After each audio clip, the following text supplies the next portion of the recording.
Welcome back to Relational Awareness Study Lesson 5. As a reminder, my name is Luke. So let's do some review again. I don't know about you, but the more I review the information, the more the chance is that it will stick in my head. I need to be reminded often.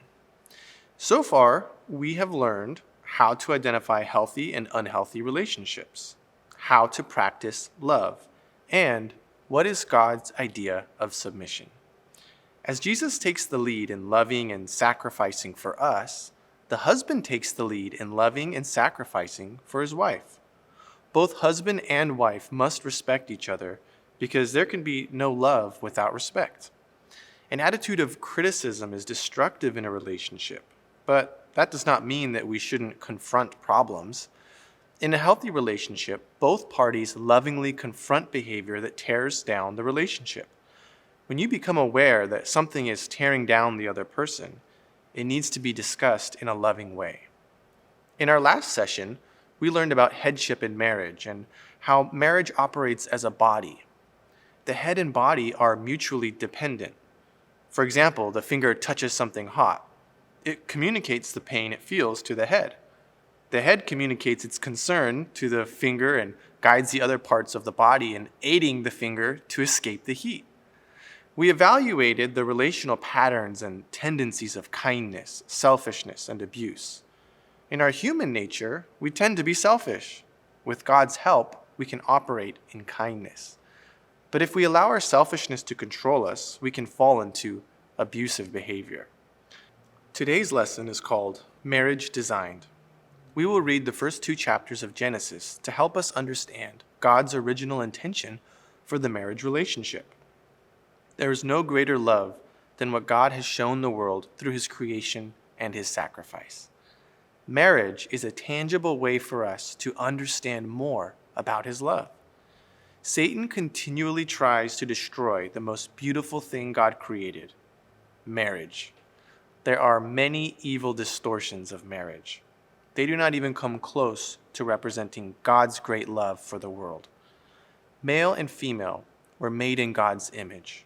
One is not better than the other. God's creation of women was not an afterthought. God is neither male nor female.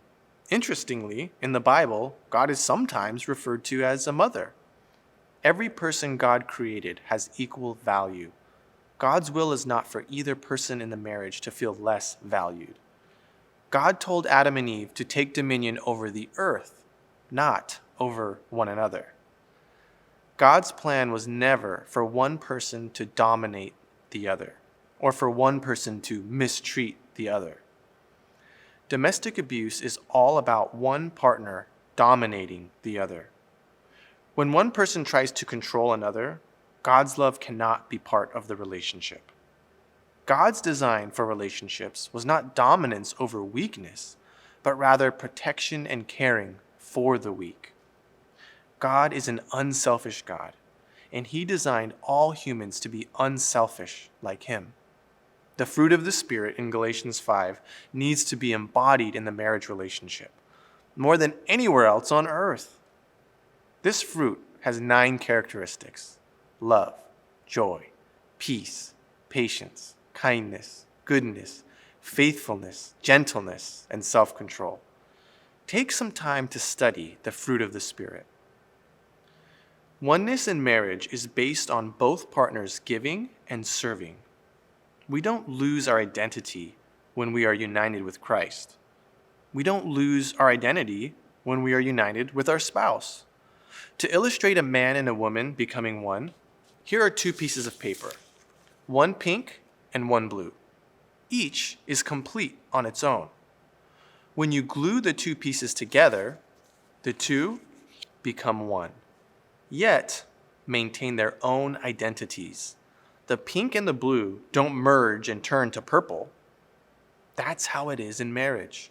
The 2 are stronger together and united in purpose, but each maintains his or her identity.